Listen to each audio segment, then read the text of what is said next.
What's going on, everyone? Join us for the conversation today is Jeff Thompson. Jeff is the CEO of Red Cat. That's ticker symbol RCAT at the NASDAQ, a drone technology company that integrates robotic hardware and software for military, government, and commercial operations. Jeff, thanks for being here. And man, what a time to have a conversation both about your company and the drone space in general. I appreciate you taking some time. Yeah, no problem. Thanks for having us on. And, we're excited. There's so much stuff going on in this industry right now. Yeah, definitely. And so let's start with the aerial intelligence component about this. Give us a breakdown, Jeff, for what that actually means and how you see Red Cat bringing innovation to the overall space of drone technology, which, of course, is evolving pretty quickly. Yeah, so our focus is almost 100% on military capabilities for the warfighter. The Black Widow that just won a pretty massive contract for 5 years at least with the U.S. Army was built specifically for the warfighter in mind.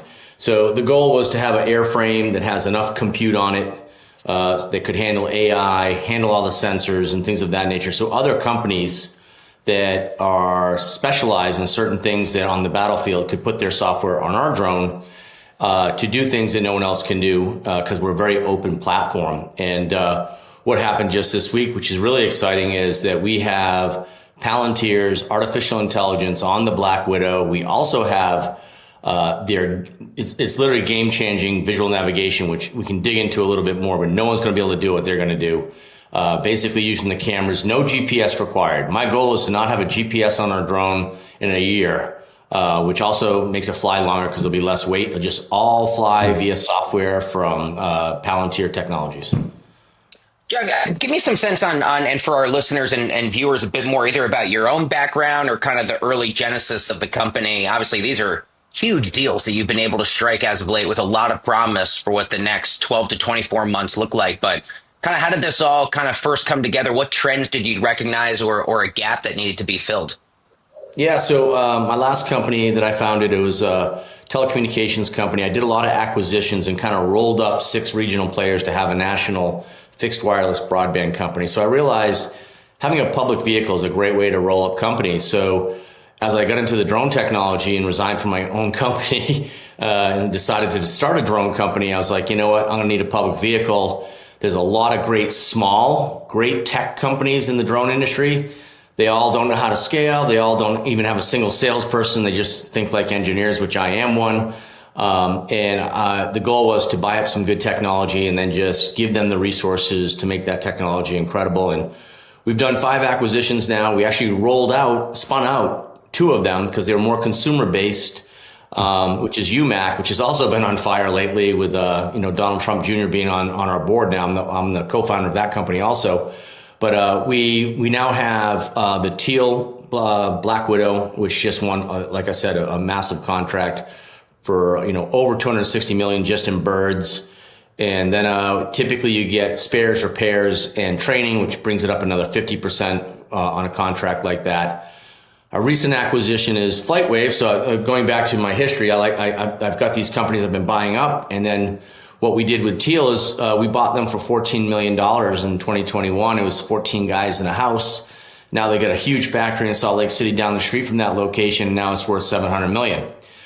We recently bought FlightWave for the same amount, which is weird, $14 million. And they never had a factory. They had a great bird that everybody wants. Everybody wants the Edge 130. We're going to put some resources into it, mature the drone a little bit, and then we're going to switch it to, it's going to be called the Triton, because we're going to put REW radios, which in a battlefield, you can't have a drone that can't fly an EW. So we're going to upgrade the bird a little bit. We're also going to put the Palantir software on there so it can fly without a GPS. That's a whole other revenue stream that no one's giving us credit for right now. And that drone is going to be so popular through 2025. So the model is kind of a tiny little conglomerate where we buy great tech companies, take all the minutia off the top of the team, that's engineers, and get rid of the HR issues for them, payroll, all the insurance and all the stuff that, lots of times, entrepreneurship does kind of fall off the table. We have real finance teams, so we actually have finances after we buy them. The strategy's been working really well, and I think some of the upcoming deals we're looking at are going to be more game changers. I'm really curious about a lot of this. I think our audience is, to secure these sorts of contracts that you're talking about for, military or battlefield capabilities. How much of it is creating a core product that you're able to shop around versus listening to the needs of what is required on a battlefield and sort of reverse engineering, then going back with your own team and saying, let's enhance a product in XYZ ways to make it more palatable for the battlefield? Yeah, that's a great question, and it's very, very timely. So the contract that we just won with the Army, they give you a requirements document, and then they say they have people coming in. There was 30-something companies, including Lockheed, Aero Environment, Northrop, Boeing, 30-something companies. Then it went down to 5, then it went down to 3, then it went down to 2, just us and Skydio, and then it came down to us, sole source. And what's interesting is because this was the requirements document was written in 2013 after ISIS put some bombs on a small drone and hurt some soldiers. They said, hey, we need some drones ourselves. So two things. One, there was no electronic warfare requirement. Okay. So we've paid a lot of attention to what's going on in the Ukraine. We ask actual warfighters what they need on the battlefield. If you don't have EW capabilities, your drone is absolutely useless. If you depend on a GPSs do not work at all anymore. They're just gone on the battlefield. So you can't rely on those two important things. And we have made that solution. So our drone, I went to Ukraine myself. We actually passed EW testing, took a couple tries for us to learn about it. And now we're really getting good at it. And then the other solution is you can't have a GPS, and what better company to partner with than having your artificial intelligence come from a defense guy that's been around for 20 years, has the same culture and attitude as us. Actually, we have the same attitude and culture as them. They're the big guys. So, but really great fit between our two companies. Have the best AI you can get in the world. It's software with software margins on top of our hardware platform of cameras and sensors. So this is, you have to listen to the warfighter. One of the things that one of the warfighters told me is that, they're using mostly Mavics from DJI in the Ukraine, and they said 80% of the stuff that's on that Mavic we don't use. So make it reliable, make it sturdy, make it work in rain, make it work in dust. And the Mavic 3s are super fragile. They're consumers. I mean, if you touch one and lift it up at a store, they're like, you could just squeeze it if you wanted to and be broken. And our drone's not like that. So we listened to the requirements that the Army gave us exactly, and then we added all the features that we knew that you had to do in modern warfare right now. Let's go back to the Palantir announcement. As enormous as it is for you, I'm sure. Why is Palantir the right partner, and how do you see that further elevating overall drone capabilities? Yeah, so it says it in the press release, but you got to kind of know what visual navigation is to understand what they said, which is kind of mind blowing. So there's tons of small startups that are doing visual navigation. All you're doing is taking the camera and a few of the cameras and the sensors, and you use a map that's located on the drone, whether it's Google Maps, whatever map it is. And we think like humans, but an algorithm can figure out real quickly with some unique data points, combine it and say, oh, where's that on the globe? And they pull it up and it's right here. So you can fly just like a GPS, but you're just using your camera, a lot like Teslas, right? They use cameras to drive. So you're using this technology to do that. So when we're going through the process of learning about their software, my big question for all these small startups that aren't Palantir is so what happens when we're in Gaza or we're in Lebanon and the next day all those buildings aren't there, the road's not there, all that stuff on our map, on our drone is not valid.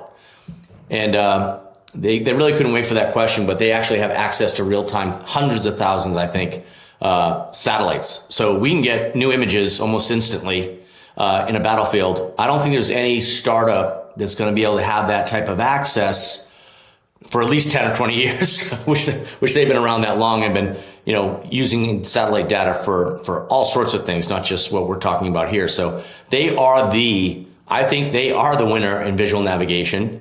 And we're happy to be partnered with them. And then having Maven, which is their artificial intelligence program that's been around for tens of years, their database and the machine learning capabilities with all the objects on a battlefield. I mean, who else is going to have that, right? So, and Palantir is one of the only companies that's actually generating revenue from AI, and we're going to be right behind them. I'm sure revenue generation is, relatively speaking, still more or less in its early stages. How do you think investors should judge the company's progress and performance? What does that communication look like from you to investors? Yeah, so if you're an investor, the first thing that winning the large Army contract really took a lot of risk out of our company for a lot of investors, right? So you're going to get a steady. You wake up every January 1st, or for the Army, October 1 is the beginning of their year. But you wake up every year with probably at least $100 million in revenue from one customer. Now, this contract's just the Army. It doesn't include the Air Force, the Navy, the Marines, all the three-lettered agencies. Since we announced this win, our biz dev team has been doing nothing but filling out, quotes for the Black Widow, which is not even SRR related. And then NATO typically likes to buy drones off of programs of record. So this is a huge stamp of approval after 5.5 years of being vetted by the Army. And then, adding like Palantir to the software side of it. So these milestones the risk is kind of gone from us. There's steady flow of revenue for at least the next 5 years. Then we also gave guidance of another 50 million that's not related to SOR. So we're going to go from about 18 million in our last year to our guidance is now 80 to 120 million for calendar 2025. And that doesn't include any foreign military sales. We call it FMS. If you look at, one of the bigger comparables to us, AeroVironment, they get a dramatic amount of the revenue from foreign military sales. You can't plan for those. They just kind of come in over the transom when someone really needs something really bad. So the revenue growth is going to be, pretty staggering through 2025. And then 2026 is when we really get into the main year where they field all the drones to the Army. So 2026 is going to be when most of the drones get delivered. They don't wait to do it over the 5 years. They try to get most of the drones delivered in the first 18 to 24 months so that all the soldiers get them. And then you start working on new features. After 3 years, you get additional contracts, things of that nature. And if you look at the Raven, which was the most popular drone ever sold, which was also made by AeroVironment, that program of record was 5 years, but ended up going 18. Wow. Where do you see expanded opportunities for the commercial side? Obviously, I think for a lot of other delivery companies, early day for drone conversations for the Walmarts, the Ubers, the Amazons. How are you kind of thinking about that part of the business aside from the very well-earned military opportunities? Yeah, so our focus until yesterday at 11:30 was just the military. And we said, we're not going to look at first responders. We're not going to look at enterprise. Our drones cost almost $20,000 with a controller. They can get them for $3,000. That's not a real business. You're not going to win that battle. Well, the National Defense Authorization Act just passed the Senate. It's going to the president's desk. So last December, they put the American Securities Drone Act, which made any federal agency, if you get $1 of federal money, you cannot buy any Chinese drones. Autel, DJI, you name the drone company, or Chinese parts. But that was only for federal organizations there. This year, they now have language that that says when they're going to do an analysis, and if they think that the Chinese drones are a threat to our national security, they're going to get put on the covered list. And they specifically say Autel and DJI. And that covered list is the same thing that Huawei got. So basically, you're gone. So that just opened up another almost $1 billion of TAM each year, that total addressable market that we never even looked at. We're like, we're not going after first responders. But as this, we've been trying to help with this language in the NDAA, and as it started to get closer, we're like, all right, we got to pay attention to this now. That's a massive amount of revenue. And there's only two drone companies that actually have mass production, us and Skydio. So if we look at, Skydio getting 2 to 1, and they get 600 million, we get 300 million. So it's a real opportunity now, and could help the fact that we just went head to head for them for 5 years and beat them. So it'd be, we've competed with them quite often. They're a good company. They make good stuff, but I think we make better stuff. And defense authorization, for people that aren't wonks of the world of Capitol Hill, that's always considered a must-pass piece of legislation, and there aren't many of them, but every year there are some firm must passes. And obviously, like you said, that opportunity to potentially ban drones or drone components out of China was a big part of this year. So I appreciate the context on there. What do you think is kind of going on behind the drones? The big story, out of New Jersey, parts of the East Coast. Do you look at this story and say, yeah, this is a need for concern? Is this kind of paranoia? I'm fascinated with what you say because I view you much more as an expert than anyone else on the internet who seems to have an opinion about them. Well, I've been on the national news like 4 or 5 times in the last 5 days, and I got a face made for radio. So I don't, they must really want to know something. It's when there wasn't a million of these things being cited, which they're not really, most of them aren't drones. But when I started getting some photos and trying to do some analysis, these drones are not the size of a small bus. You can't make any quadcopter because these quads are going back and forth. And to do that, something that's the size of a small bus needs to be fixed wing to stay in the air. So these are not the size of a small bus. They might look that way, the way the angles of the lights, but they also have their FAA lighting on. So it's not our enemies. What are they going to come here? Like we do missions at night all the time. We don't put our lights on. We don't want you to know we're coming. And so they put their lights on and they're doing whatever they're doing. And they're, I'm surprised no one's seen if they have remote ID coming out of there because they're required to have they're supposed to broadcast remote ID and there's an app you can just get. It's free. I use, I think, Drone Scanner. And you can just scan and see which drones are around you. They're supposed to be broadcasting. We have to put remote ID on, like the TL2 is one of the first drone companies. We got certified before DJI. It was the largest drone manufacturer in the world. So, I don't know what these things are, but I think right now, you look at a drone in the sky and then you see an airplane that's 30,000 feet in the air behind it. They look the same size, right? Mm-hmm. So everything's a drone now. That's, a couple of memes out there. Oh, drone, where it's, I think there was 50 the first couple nights. And we were getting kind of blamed for it, for a little bit. And, I'm reiterating it's not us because I guarantee you if our drones are going to do a mission, you're not going to see us coming. Fair enough. Hey, listen, I'm sure I live in Queens. I'm looking out the window. I see a bunch of pigeons right now, Jeff, and I'm like, oh, God, are these drones? Like, also, it's so funny because you see the footage and you still got the traditional, ship or aerospace navigation rules of like a green light on the starboard side, a red light on the port side, and people are thinking this is like some type of like UFO or something like that. I'm like, there's clearly some light fixture where they're playing the rules of our navigation system, but it's a fascinating conversation. Yeah. There's one more time, Jeff. I'm sorry. No, the aliens are going to go by our rules when they evade. Yeah. That's what I keep thinking. And I'm born and raised in Jersey, and I'm looking over at my home state being like, all right, I thought let's just kind of settle down here, people. Let's get through the holidays. Finally, while I still have you, talk to me about the long-term impacts, the intersection of artificial intelligence with drones, especially in the world of warfare, how military decisions are made, and the potential risk for the intersection of these technologies, Jeff, increasingly becoming more deadly with time.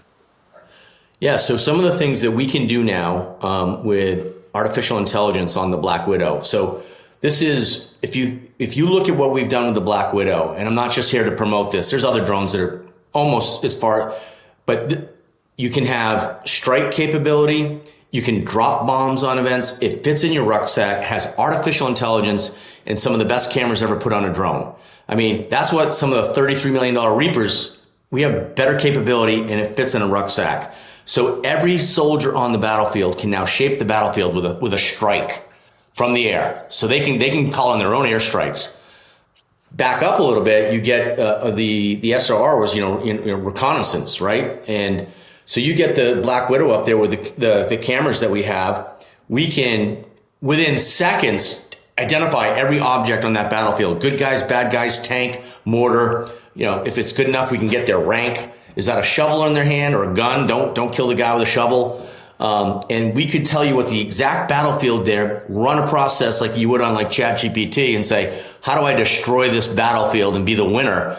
And you'd have a plan for the commander there to go and destroy the enemy in seconds, where it might take him a day or two to do his own analysis, getting a bunch of objects and mapping it out and having a conversation. I mean, you're not going to let the drone go out and do it yet by itself, but you're going to have the decision tree instantly almost.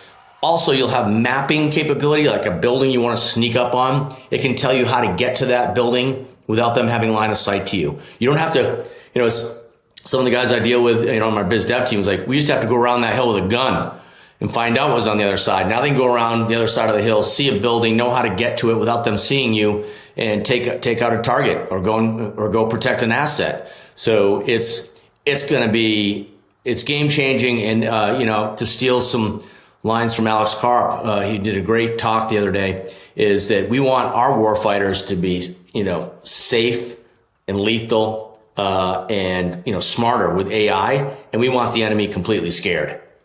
And they should be, because this technology that fits in a rucksack makes a soldier so lethal now. It's incredible. It's a fascinating conversation at a really important time. That's Jeff Thompson, is the CEO of Red Cat, ticker symbol RCAT. Congrats on all the success on the contracts you got. And I hope you'll rejoin us for the conversation, man, because we're going to be talking a lot about this in the months and years to come. Jeff, thanks a lot. Great. Thanks for having me.